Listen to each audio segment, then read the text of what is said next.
Strava just released a new update to their Apple Watch app to include live segments and routes that can be displayed on your watch face while you're riding. Pressing the side button on the Apple Watch Ultra will only open the app. You'll need to select what workout you want from there. Once you start a workout, you'll have your normal metrics, your time, your miles per hour, your mileage, and your heart rate. If you swipe up, you'll find the segment screen. This will show you one of three things: the distance to the closest starred segment. Also, while you're on a segment, it'll show you how far ahead or behind you are from your current PR. And once you're done with the current segment, it will show you your PR time as well as your segment time on the fly, which is nice. If you swipe down, the map will display your current selected route and your current track. So this is the key feature of the Strava app. You'll notice that we're about 150 feet away from the start, and as we cross the beginning of that segment, it'll kick in and start showing us how far ahead or behind we are on that segment in real time.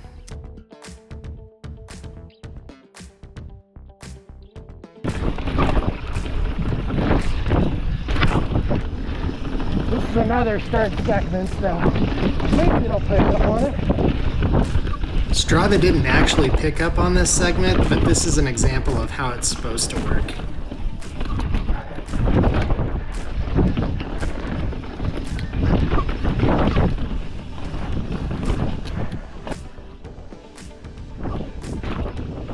So next up, I want to talk about some of the problems that I came across while using this app.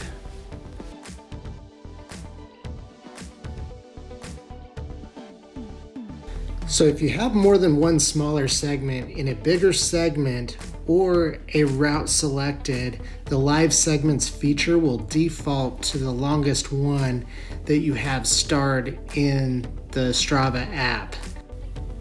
So in this case, the Power Lunch segment that includes 3 segments, Pedicus, Holy Cross, and Kessel, will default rather than being able to see the Pedicus alone segment. Almost every time I had starred segments overlap, I had this problem. So if you want to boost the reliability, just star the segments that you care about. As long as they don't overlap, it will work better. So this turned out to be the start of a segment that I just came down if I were to be going the opposite direction. So I ended up just getting further and further away from this segment rather than it starting, unfortunately. This is how Strava segments work, and what I've noticed is a consistent problem using the Strava app. So if there's a hill, the climb going up is one segment, and the descent going down can be a completely different segment, even though it's on the same trail. Here's where the app gets unreliable. If you start going downhill, the Apple Watch app will sometimes get confused.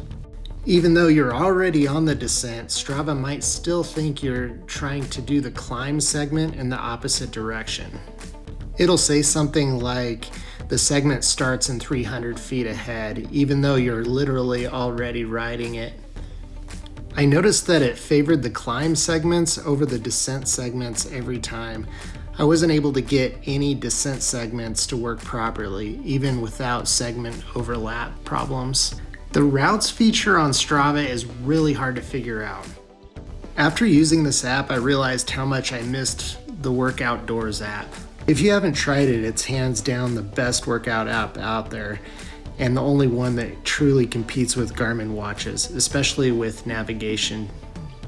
But if you upload GPX files from Trailforks tracks, you can have directional navigation on your wrist very easily. What's really motivating is seeing that you're ahead of your personal record while you're still in it. That gets you kicking into high gear and ignoring the pain because you can see that the goal is attainable. You push a little harder and the feedback is instant. You know whether or not you got your PR. So here's my big takeaway. If I'm trying to tackle a specific segment, I'll use the Strava app. Otherwise, for everything else, the Work Outdoor app is the best.